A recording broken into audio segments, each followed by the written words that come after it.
My dear Kolkata, আজকে অনেক দিন পরে তোমাদের সাথে একটা রেসিপির ভিডিও নিয়ে চলে এলাম। একদমই ঘরোয়া রেসিপি।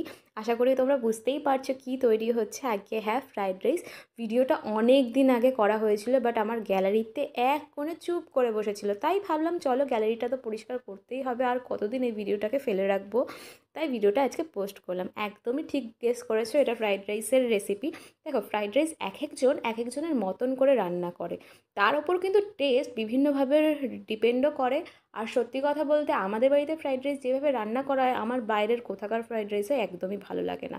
কারণ মায়ের হাতে তো একটা আলাদা জাদু অবশ্যই আছে, আর যেহেতু আমাদের বাড়িতে ঘিটা একদম বানানো হয়, তার জন্য তার সেন্ট কিন্তু হয়ে যায় আলাদা রকমের। তোমরা এখানে দেখতেও পাবে ঘিয়ের কনসিস্টেন্সিটা একদমই অয়েলের মতন, যার জন্য টেস্ট কিন্তু দারুণ হয়। তো আশা করি তোমরা বুঝতে পারছো কীভাবে দেওয়া হলো।